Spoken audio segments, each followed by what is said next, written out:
Toe is going to take that position. That's a beautiful thing. Let's thank God for the gift of learning Torah together, and then we'll get right into our material. Baruch atah Adonai Eloheinu melech haolam asher bachar banu mikol ha'amim v'natan lanu et torato baruch atah Adonai noten haTorah. So for today, we have two different texts that I feel like intersect beautifully. One is the chapter in Doris Kearns Goodwin's book about FDR. And the second was the reading that I gave you from the Rabbi, which is by Joseph Telushkin. And FDR was the turnaround president, as Doris Kearns Goodwin puts it. I want to talk about her treatment of his qualities. And then we're going to double click on Joseph Telushkin's treatment about the Rebbe, because I feel like he has many of these same qualities. And they're qualities that you don't have to be the Lubavitcher Rebbe or the President of the United States to benefit from. And all of us can, in our own way, internalize his qualities. So first part of the hour, we'll talk about chapter 11.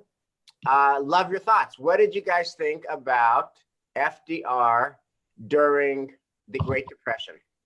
And what were some of your reactions as you read this chapter? Anyone? Dottie, and then Linda. And Dottie, if you can please unmute. Now? Yes, you're perfect. Okay. I thought it was fabulous. I did not know, I knew part of the history, but this man turned the country around. He saved the country. I never, aside from whatever his prejudices were as years went on, what he did was like a miracle. He saved the country. Yeah. He thought everything out, and he did. I thought it was unbelievable, this chapter. This particular, all the presidents have been wonderful, but there was something about him. Look what he did for our country. Yeah. Not to compare beautiful jewels and rubies to one another. They each are beautiful in their own way. But when you think about, so FDR, the story was about the Emancipation Proclamation. Theodore Roosevelt, last week we talked about the anthracite coal strike in 1902, which was just very dramatic and suspenseful and a lot of really important lessons. And how would you compare, Dottie, on the drama scale and the human interest scale, this chapter about FDR taking over the presidency during the Great Depression? Weren't for him, I don't know where it would be. The Emancipation Proclamation, if you read the paper yesterday and today about Pearl Harbor, and a few of the people that served as cooks and stewards, they weren't allowed to do anything. As of 1941, the blacks, they had emancipation, but they still did not have the life that they have now. And I know that Lyndon Johnson had to do with that. So it's sort of a toss-up. The Emancipation Proclamation did what the Constitution, everybody is treated equal, but FDR saved us. Yeah. People starving. Yeah, thank you, Dottie. Linda, your hand was up. I had read this whole book when it came out because I had gone to a lecture by, and then I went to a lecture by Doris Kearns Goodwin. And I don't remember being as struck by this chapter about FDR when I read it last time. It was about a year or two ago. I think he's nothing short of incredibly amazing, unbelievable. Right. I mean, he said it's all about leadership. I mean, he said that's why we're in trouble. And that's, oversimplifying. And that's something we can do something about. Instead of woe is me, woe is me. And also, I think because he had physical infirmities that were very obvious and serious, and that many stories about how he fought to deal with it and overcome it and not be defined by it. made it, it made him a personal example of what he had been in the past before all of this, that I think gave him the credibility that was needed to pursue what he suggested. So I actually think reading it again now in terms of the scale and scope of what happened and what he accomplished is maybe the most amazing of all of them that we've read until now. Yeah, Linda, thank you for that. One of the things that I thought about as you were sharing your reaction was a concept that's very big now. I don't think it was spoken of in the same way in the 1930s, but it's very big now, and that is the power of sharing our vulnerability. There's whole TED Talks about, Brene Brown, about sharing your vulnerability, and that when you share your vulnerability, you become more human, more relatable. People can connect with you better because you're not perfect and you're not on a perch lecturing at people. You're human, struggling, walking with. Sharing vulnerability is very prepossessing. And one of the things that I hear you say, Linda, and I think it's so powerful, is that he embodied sharing vulnerability. Here was a man stricken with polio. Everybody knew this. Here was a man who couldn't really walk. Here was a man who was in a wheelchair. Here was a man who was physically vulnerable and dependent on people. He would send, Eleanor out, and he would talk about what the missus discovered, and the missus was his eyes and ears, the missus. And somehow his very role modeling, sharing vulnerability and yet overcoming and yet transcending, I think he was a personal exemplar of transcendence and a personal exemplar of courage, which is what the nation needed at that time. Thank you, Linda. Other reactions to this chapter about FDR? Gail.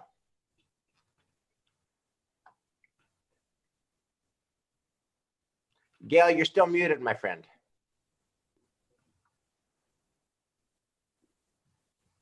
And still muted. Now you're good. I think the key to FDR, which rings so blatantly forward, is he had the empathy and the chief feeling of relief. He sought to relieve all the stresses on whatever he attached himself to. And I think that has been missing in many regards to what we're experiencing now. Personal relief for Americans has not played a role, and he really exemplified that in every regard. Yeah, and his empathy. There was this chapter that to speak to what you said, when Doris Kearns Goodwin summarizes the 15 major pieces of legislation that eventuated from the 100 days. Relieve, which was your word. Relieve, ease, safeguard, guarantee, ensure. All words designed to bring comfort to those who were suffering. And that sense that this is about you. I'm about you. Our government is about you, Americans. We're here to serve you. That was just so powerful. And the compassion that underlay that. Did anyone, David Copeland? One of the common threads that seemed to me from the three presidents is they had a vision of a remedy, a solution for a problem that they were confronted with, and they were not going to be derailed by naysayers. They had their own vision of what was right and what it would take to correct an emancipation or the coal strike or the depression. And the naysayers would say, "This, you don't have the authority, this won't work." But they were so determined. They had a vision, they knew they were right, and they were just not going to permit anyone to derail their remedy. And they had that in common. Yes. And one of the things that's very striking about FDR in that sense, David, is, and to anticipate our final president and a final substantive chapter, which is LBJ was genius, brilliant on the domestic side. As Dottie pointed out, LBJ was the person who really ultimately helped fulfill the promise of the Emancipation Proclamation, but he was a disaster on Vietnam. So he was an international disaster and a domestic. He deserves to be among the top presidents ever. Whereas FDR had a double whammy. He had the Great Depression and he had Adolf Hitler at the same time. And he got us out of the Depression and he saved the world from Hitler. I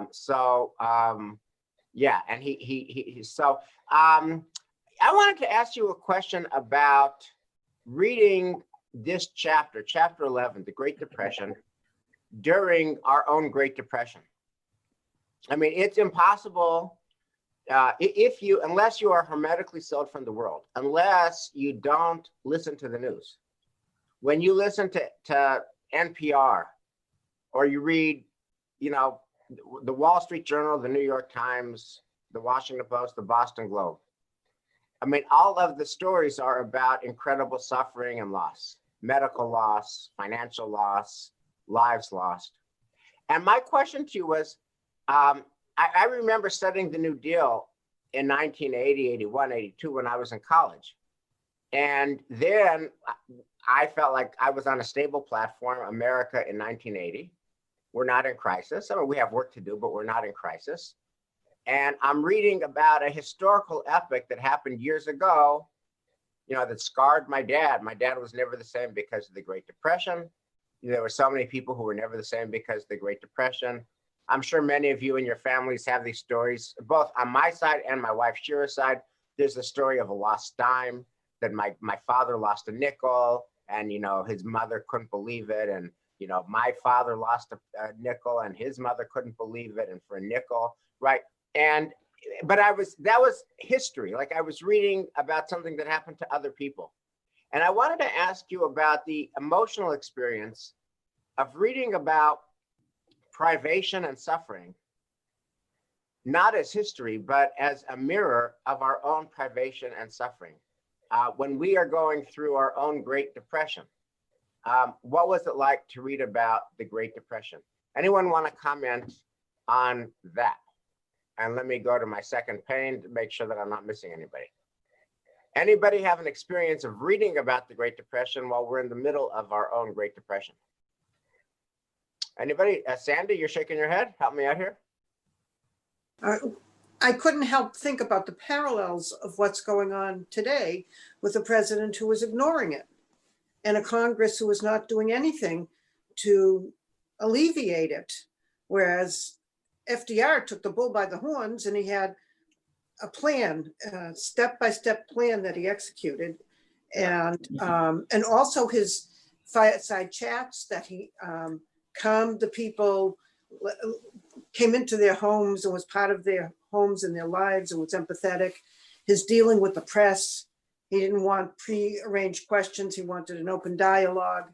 I mean, wasn't that amazing? Those bi-weekly press conferences, which is twice a week, right? Twice a week, which were thoughtful.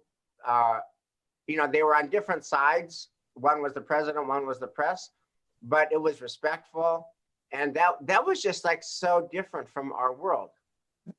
It's like two different worlds completely. Two different worlds. Yeah.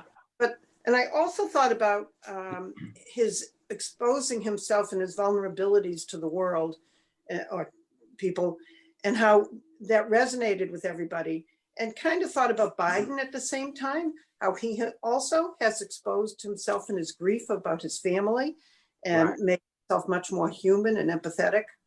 Right. Yes. I mean, Biden too is a case study of shared vulnerability. Everybody knows he lost his wife, his first wife. He lost his baby daughter.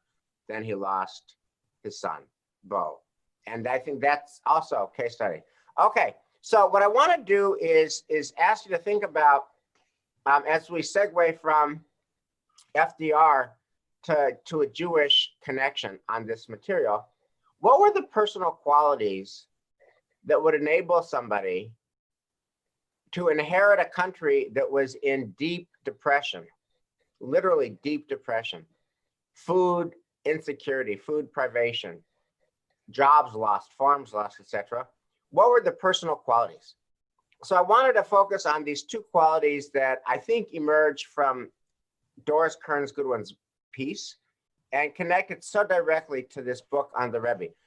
The first is optimism and the power of positive thinking. You know, what is FDR's iconic teaching?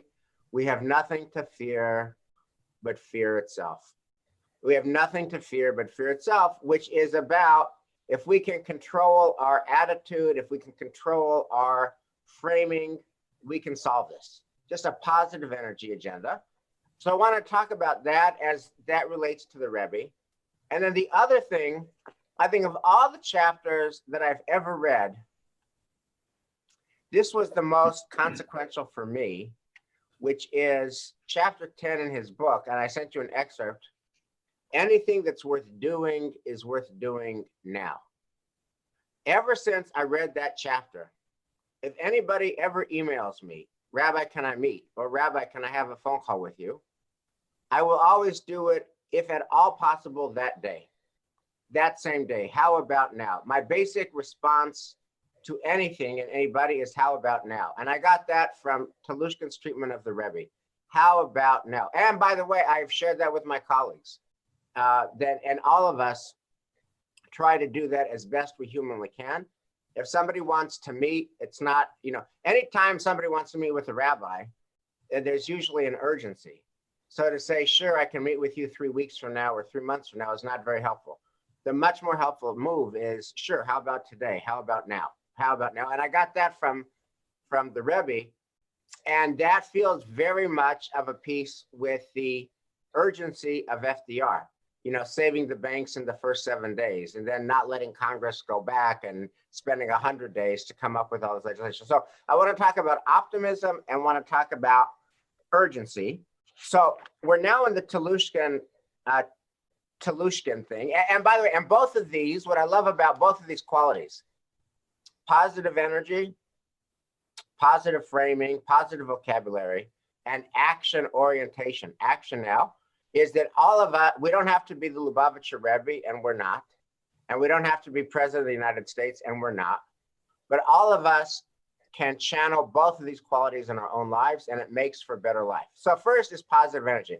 I'm on page 2 of the handout that I sent you. And I'm just going to read this, okay? The Rebbe, both in his public lectures and in his private interactions, emphasized that extraordinary attention must be paid to the words we use. I first became aware of the Rebbe's tendency to avoid using negative language when learning that he never used the term Beit Cholim, Hebrew for hospital. Beit Cholim is the house of the sick. I was puzzled. What word could he have used, I wondered, as I am unfamiliar with any other term in Hebrew for hospital. It turned out that the Rebbe was troubled by Beit Cholim because it literally means house of the sick, clearly a discouraging term. The term the Rebbe therefore created was Beit Refuah, a house of healing. What do you think about that? Do you think that's just a semantics game? Or so, Annette, tell me more. You're snapping your fingers, tell me more. And you got to be unmuted. And hello, Mike, it's good to see you.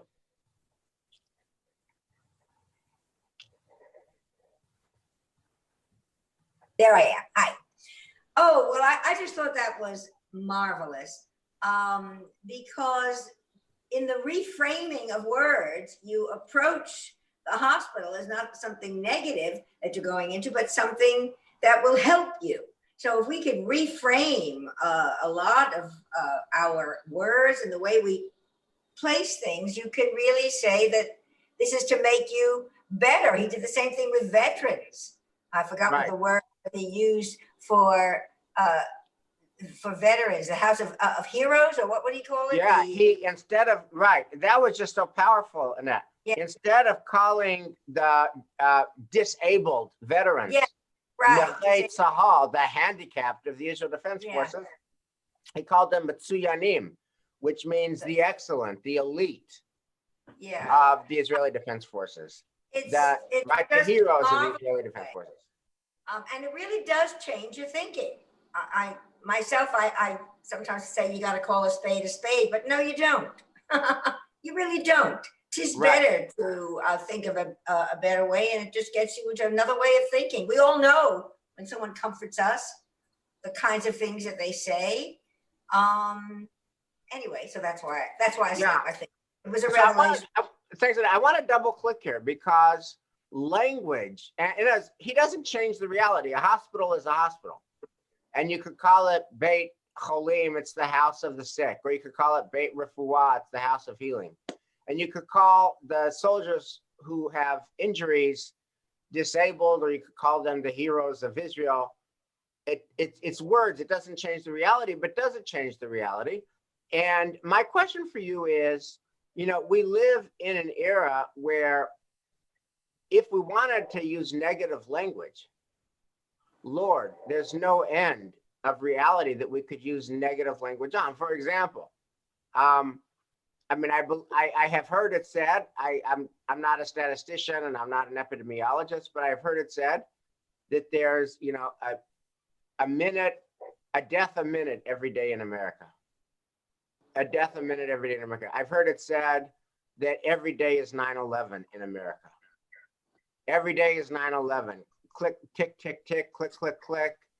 Another death, a death a minute. And the question so as I was reading, and then, you think about FDR, we have nothing to fear but fear itself. You hear about the Rebbe's use of language. What does that teach us about how to speak about our own realities? Are we being Pollyanna if we don't? Or are we succumbing to negative energy if we do talk about the negative energy just without varnish? What are your thoughts about that? What would the Rebbe do, etc.? Any takers here? Anybody? Oh, Linda. I don't pretend, of course, to be the Rebbe, but I don't think it's exactly equal.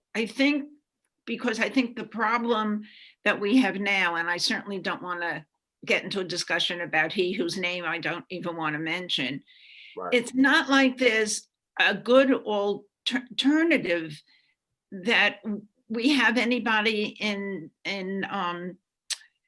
power is doing anything about. For example, if you wanted to acknowledge what's going on right now and how horrific it is, to me, of course, the huge difference is, to compare Donald Trump to FDR is, we don't have to even talk about that. But right. If somebody asked you to suggest a way to inform people about what's going on now and how bad it is, right. What could you think of something that you could come up with? What would be better? For example, I remember when I was in Brooklyn, the hospital that's now called the Hospital for Special Surgery was called the Hospital for the Ruptured and Crippled. So whoever had the idea of changing that name, that was great.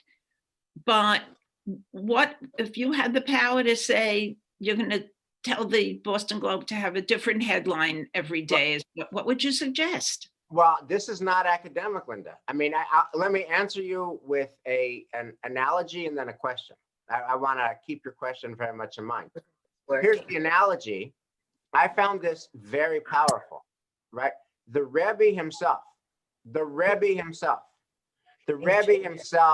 had many family members die in the Shoah. The Rebbe himself had many family members die in the Shoah. The Holocaust for him was not an academic matter. The Holocaust for him was very personal. I'm reading. His brother Dov Ber was murdered by the Nazis, as were his sister and brother-in-law, Shana Menachem Mendel Hornstein. And of course, a large percentage of followers of Chabad were murdered between 41 and 45, etc. And yet, the Rebbe never talked about the Holocaust. And as a result, Chabad is an outlier among Jewish denominations not talking about the Holocaust. And here's what he writes.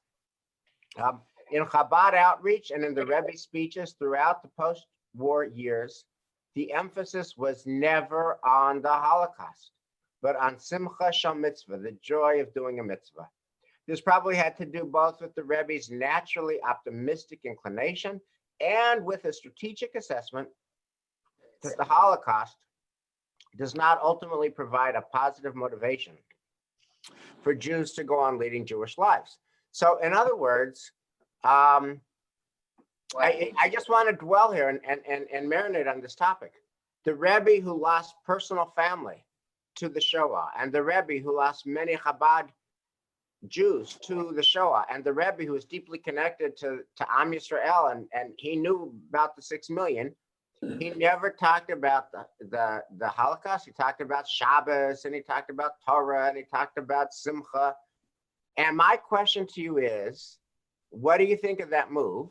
Because now to come back to Linda's question, I mean, it would be entirely possible if I were channeling the Rebbe in our own way, we would never talk about the pandemic. We would never talk about the challenging things. I mean, we'd come up and this coming Shabbos, we would talk about, oh my gosh, Jacob and Joseph and the story and the dreams and Joseph and Yosef and Mitzrayim, et cetera, et cetera, et cetera. Have an entire ahistorical conversation. You wouldn't even know, and it's very possible to do that. You wouldn't even know that there's a pandemic. You wouldn't even know that it's 9/11 every day. I'm talking about Joseph in Egypt. 9/11, what's that? 3,000 dead a day, what's that? No, I'm talking about Joseph in Egypt.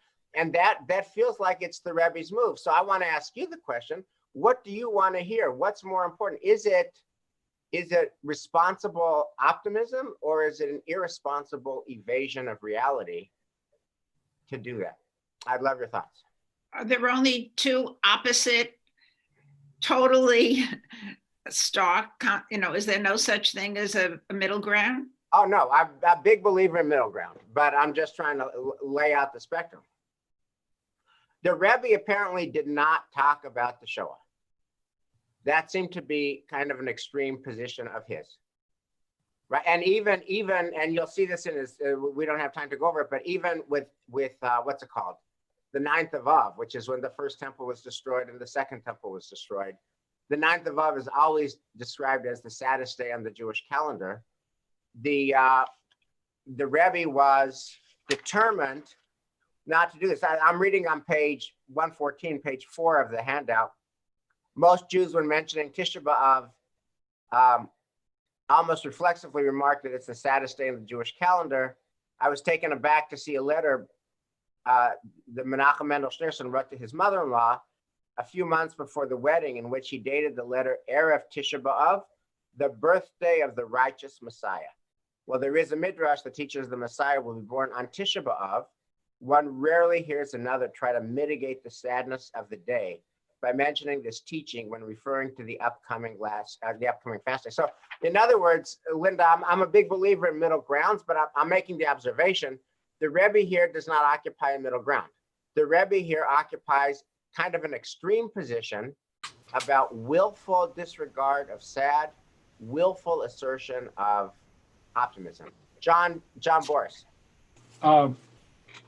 I think it depends on when you're talking about.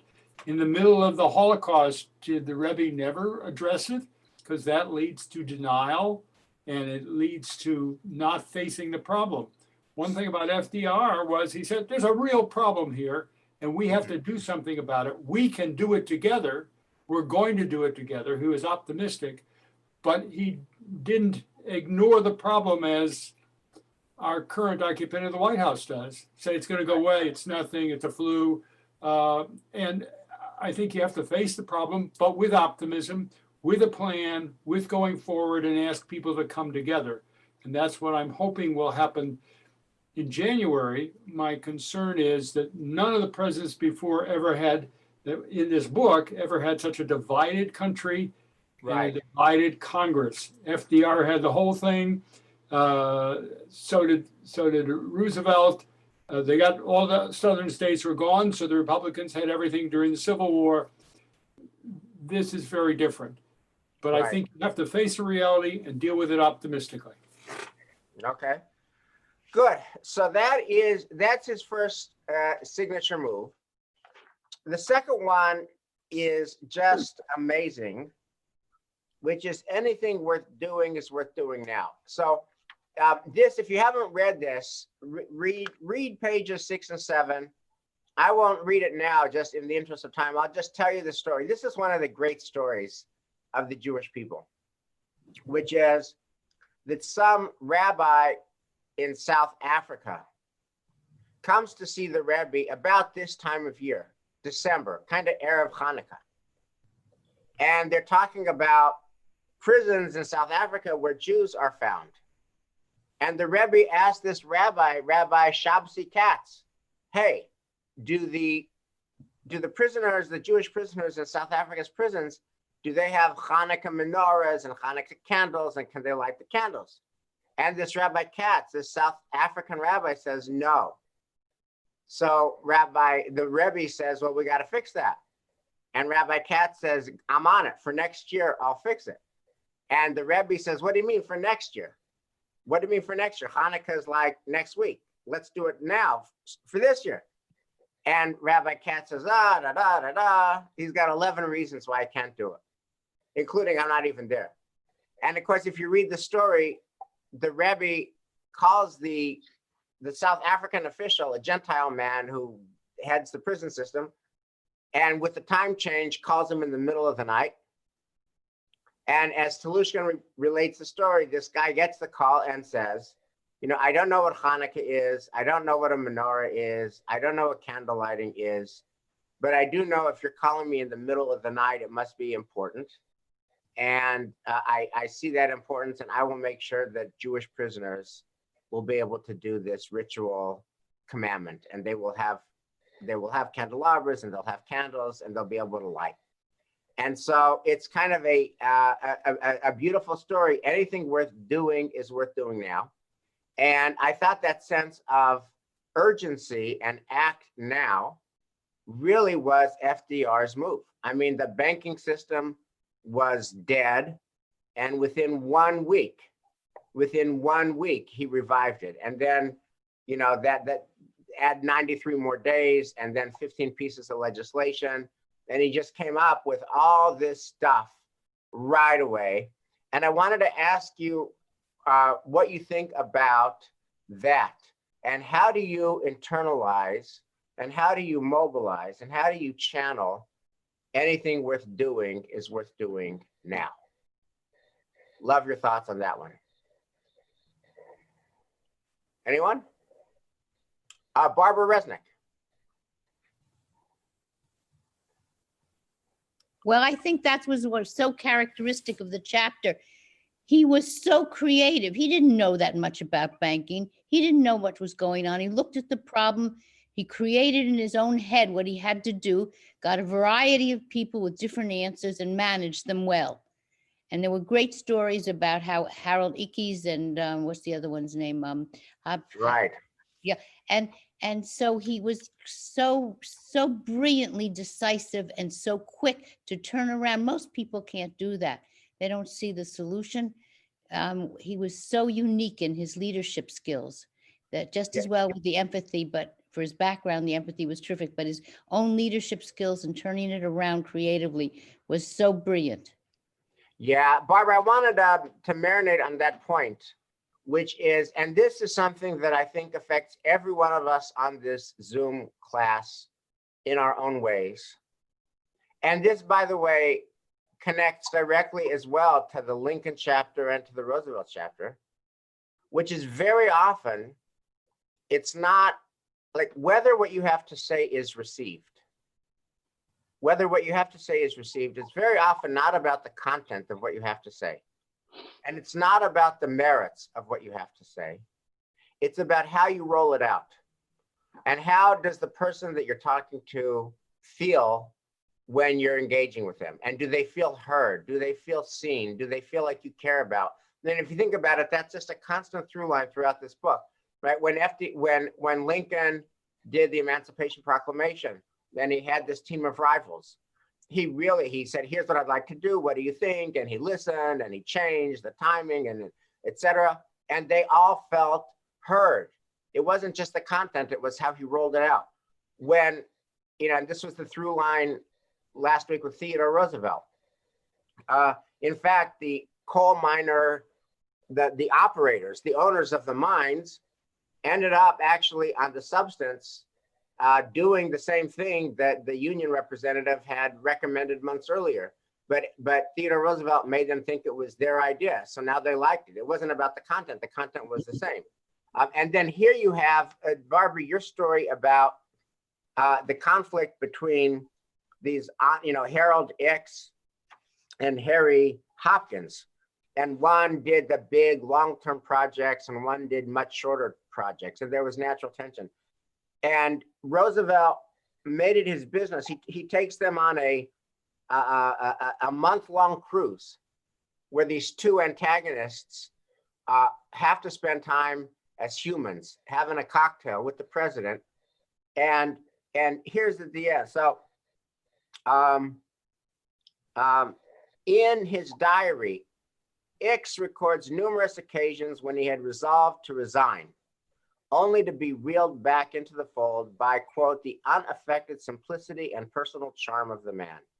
Here was the president of the United States, patiently listening to his side of the story, all the while being dressed with the help of his valet, more personal sharing of vulnerability, yet remaining relaxed, focused, and empathetic to his personal grievances. What could a man do with a president like that? Ickes later said. So I've been talking to my colleagues about this book. I'm just jumping up and down about this book. This is just so important. And it's just so important. Don't miss this. The content of your idea is much less important. The merits of your idea is much less important than how you make the other person feel. You could have the most genius idea. It doesn't matter if they feel like you're imposing it on them or that you're not hearing them. And your idea could be fair to partly cloudy.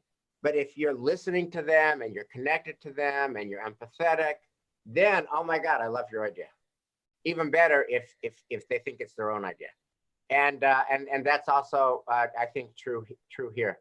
Other thoughts about how President Roosevelt and the Lubavitcher Rebbe's being prone to act might be something that we can internalize.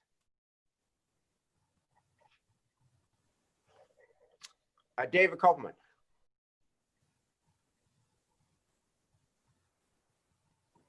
David, if you can unmute, please.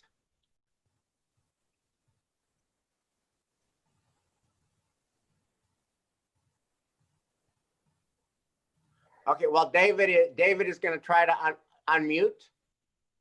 I want to just draw out one last piece on FDR and then give anybody else a chance to talk, which is, as part of his acting and prone to act. Oh, just one last thing, and then David is now unmuted. The way he saw win-win. So, for example, with the CCC, on the one hand, there was all this nature that was untended.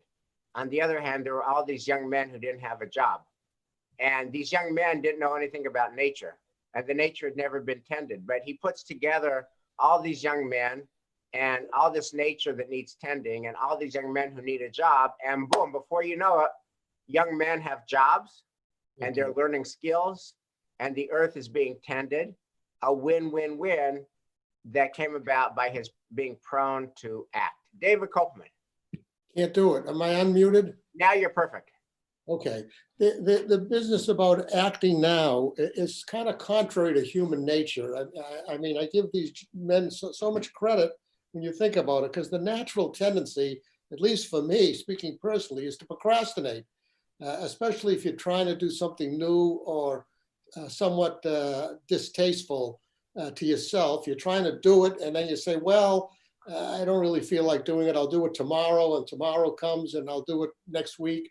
It's kind of human nature to just procrastinate. And so you have to admire people who are able to not fall into that pit of procrastination and are willing to say, roll up their sleeves and say, I'll do it now. I think it's kind of contrary to the normal tendency of human nature to procrastinate. I suffer from it. I always have, doing homework, submitting papers in college. It was a tendency to procrastinate, but these men had the ability to, and the Rebbe as well, to say, I'm not going to procrastinate, I'm going to do it now. And it's a wonderful accomplishment to be able to do something like that. I wish I had it. Well, and I think it's a habit that, like any habit, can be built. One of the stories Telushkin tells is somebody had made an appointment with the Rebbe for 10 o'clock. And he walks in at 10 o'clock in the morning. And the Rebbe's secretary, his assistant, says, no, 10 o'clock at night. Because, the Rebbe works until that late in order to be able to see everybody. So I think, and of course, with the 100 days, that was just Congress working around the clock, and Doris Kearns Goodwin makes it clear how hard everybody was working to get it done. So I want to leave you guys with kind of two pieces of spiritual homework that flow from FDR in the 100 days, his turnaround leadership, and that flow from the Lubavitcher Rebbe's great success. By the way, it goes without saying that the subtitle of Telushkin's book is absolutely true. The Life and Teachings of Menachem Mendel Schneerson, the most influential rabbi in modern history. That is true.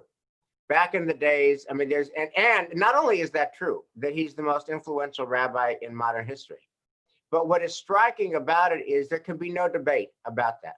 There can be no reasonable debate. There can be no reasonable debate that Menachem Mendel Schneerson is the most influential rabbi in modern history. It's obviously true. If there were a vote for most valuable rabbi, most influential rabbi, he should get 100% of the votes.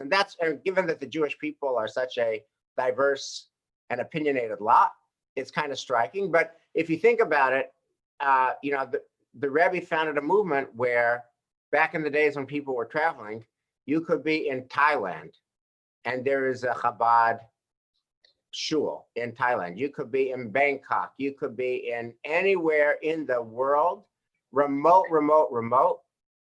And there is, a very lovely Chabad couple with many children and fresh challah and fresh cholent and flowing alcohol and a warm Shabbos table anywhere in the world, for free.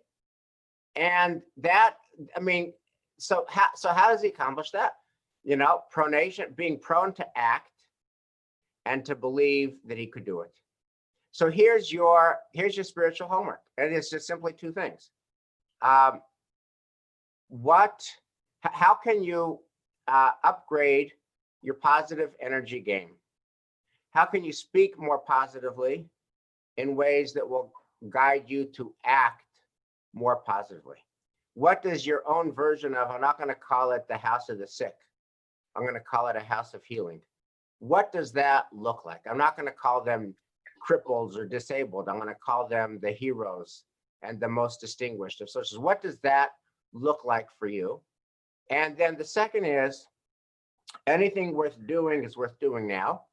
And I totally agree with David Kopelman. It takes an act of will for most of us to act that way. Most of us are comfortable waiting and thinking and procrastinating. But how can we take up our action game? Anything worth doing is worth doing now. How do we take up a positive energy game? How do we take up our energy game? And how do we take up our action game? And if we can do all that, then not only will we be channeling FDR and channeling the Lubavitcher Rebbe, but we will be having a positive impact on our own world now. So thank you for this class. And by the way, I'm going to give you one last piece of spiritual homework. I don't know how many of you were able to take in Micha's lecture on Nehemiah. So many of you did. Okay, so it was a quite luminous lecture. I'm absolutely obsessed with the end of his lecture. He talks about, Nehemiah does all of these reforms in Israel. He rebuilds the walls, he rebuilds the militia, he rebuilds the self-defense, he rebuilds the sense of community. He does an economic reform, he does a religious reform, he does a social reform. And then he goes back to Persia because he's a Persian official. And then he comes back, and chapter 13 is he looks at what happened to all the reforms that he did while he was away. And the answer is a huge failure. Everything that he tried in the end failed. And the book ends in his failure.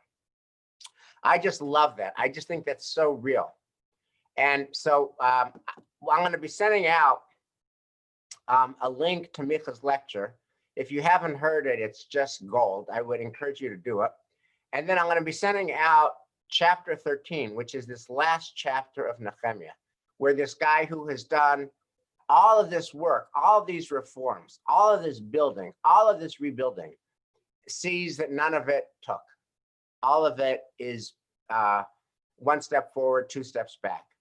And I want to, and my colleagues and I are going to be thinking about our failures and the inevitability of our failures, and how should we frame and reframe the inevitability of failure in our life. So that's going to be coming, and maybe you can join us for our Talmud class on Shabbat, where we're going to talk about failure and chapter 13 of Nehemiah.